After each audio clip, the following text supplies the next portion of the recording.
नमस्कार, स्वागत है आपका बॉलीमिथ पर।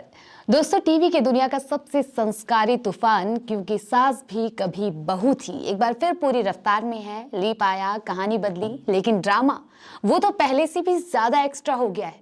हालत ऐसी हो गई है कि जो परी कभी ना बोलने से नहीं डरती थी, आज वही रणविजय के 24/7 टॉर्चर कस्टमर बन चुकी है। रणविजय ने उसे जूती नहीं, पूरा शोरूम बना रखा है। परी जब टूटकर तुलसी के सामने रोती है तो तुलसी वहीं डायलॉग मारती है, मैं तुझे ताने नहीं मारूंगी बेटी, वादा।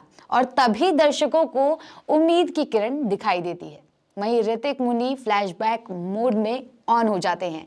इधर ऋतिक और मुन्नी की मुलाकात होती है और दोनों पुराने दिनों में ऐसे खो जाते हैं जैसे मोबाइल में अचानक पुरानी फोटो खुल जाए। लेकिन असली धमाका तो अभी बाकी है।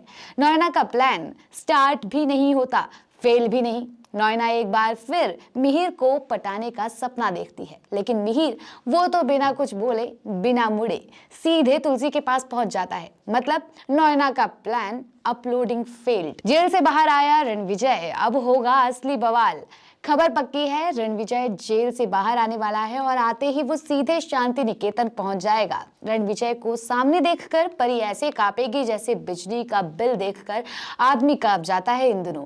तुलसी का साथ मिला, परी बनी शेरनी। अब तक चुप रहने वाली परी अचानक मोड बदल लेती है। वो रणविजय से सीधा कह देती है, मुझे इस रिश्ते से आजादी चाहिए और तलाक भी।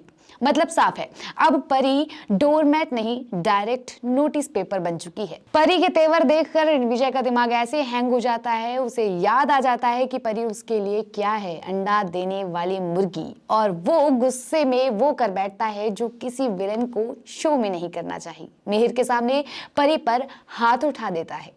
मिहिर और तुलसी का खून खौल जाता है। ये देखकर मिहिर का पारा 100 के पार चला जाता है। वो ठान लेता है अब बहुत हो गया। मिहिर फैसला करता है कि इस बार रणविजय को सिर्फ डांट नहीं, सीधा तलाक का नोटिस मिलेगा। इधर ऋतिक बार बार मुन्नी से मिलने जाता है और मुन्नी उसे लाइफ का फंडा समझाती है। विक्टिम बने रहोगे तो कुछ ले जाओगे, वॉरियर बनोगे तो जीत जाओगे।